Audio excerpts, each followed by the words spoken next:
Wisdom session. Transcending without disassociating when closure isn't possible. There's a particular kind of pain that doesn't come from being misunderstood by strangers.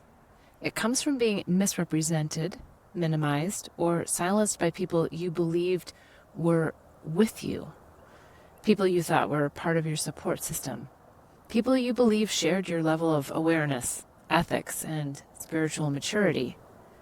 And when that happens, it cuts deeper than anger. It brings disappointment, disorientation, and a quiet grief that says, I thought we were walking this path together. If you've ever felt that, I want to begin by saying, nothing is wrong with you. Wanting to be seen accurately, wanting truth to be acknowledged, and wanting harm to be named, this isn't ego. This is the psyche and the soul asking for coherence. When your lived experience is erased or reframed, the nervous system doesn't settle. Not because you need to be right, but because something true has gone unheld. And that is incredibly difficult, especially for those of you who are deeply committed to growth, who are willing to look at yourselves honestly, who are doing the work to integrate lessons rather than outsource blame.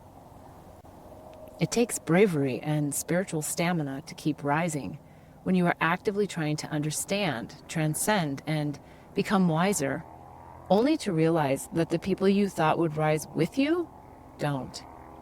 Not out of malice, not necessarily out of cruelty, but out of naivety you no longer hold. Out of blind spots you can no longer unsee. Out of enabling you are no longer willing to participate in. That realization can feel like a secondary loss, because it's not just the original experience you're grieving. You're grieving the illusion of shared elevation, the belief that someone was standing beside you at the same altitude of discernment, when in fact they stumbled and stayed there. This is where many people either collapse or bypass. Collapse looks like trying harder to be understood, over-explaining, re-entering unsafe conversations, carrying responsibility that isn't yours. Bypassing looks like forgiving too quickly, spiritualizing away harm, telling yourself it's all perfect while your body is still screaming. Neither of those brings peace. Transcending without disassociating is different. It says, I will not abandon truth in order to feel spiritual.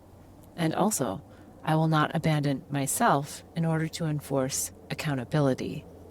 This path requires grounding. Grounding means acknowledging, yes, it hurts to be misrepresented. Yes, it hurts when your integrity is not seen. Yes, it hurts to realize your support team isn't as solid or as awake as you believed. That disappointment deserves to be honored, not minimized. But transcending means something else too. It means recognizing the moment when trying to make a positive difference by being understood turns into self-erasure, and choosing instead to let your impact move forward, not sideways. This is important to hear. You do not need others to get it for your life to have meaning. You do not need agreement for your experience to be real. You do not need acknowledgement from every level to have made a difference. Sometimes the lesson is not about being seen. Sometimes the lesson is about outgrowing the room. And that can be heartbreaking, because many of you didn't want superiority. You didn't want to be right. You wanted alignment. You wanted shared responsibility. You wanted to walk forward together with clarity and care. And when that doesn't happen, there is a temptation to stay and fight for coherence. But transcendence asks a different question. Can I trust that spirit holds a lesson I cannot enforce? Can I allow other souls their curriculum even when it disappoints me? Can I realize the role of witness, regulator, and protector and return to my own path? This is not giving up. This is not letting harm slide. This is not pretending nothing happened. This is choosing not to sacrifice your nervous system on the altar of moral responsibility. Because here is a quiet truth many awakened people must learn. No truth meant to surface will remain buried forever. No soul misses what it meant to learn. And no lesson requires you to bleed endlessly to be valid. Peace does not come from resolution. It comes from right placement, from placing your truth where it can live without distortion, from carrying it into your work, your wisdom, your voice, from trusting that your life itself becomes the testimony.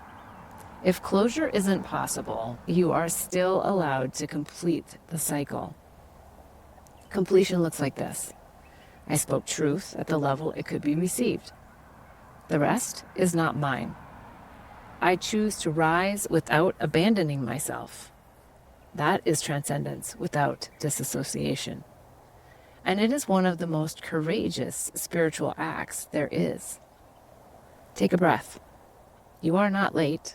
You are not bitter. You are not failing your mission. You are learning how to walk forward unburdened, with your integrity intact and your heart still open. And that is peace. If any part of this series brought clarity or inspiration, please like it and share it with someone who needs this message. Your engagement amplifies the light and helps this work reach the people who are ready for it. Subscribe to my channel to stay connected and follow the 3-part series on the empath narcissist entanglement. Let's heal our hearts, embody our sovereignty, and rise to the next level of humanity together.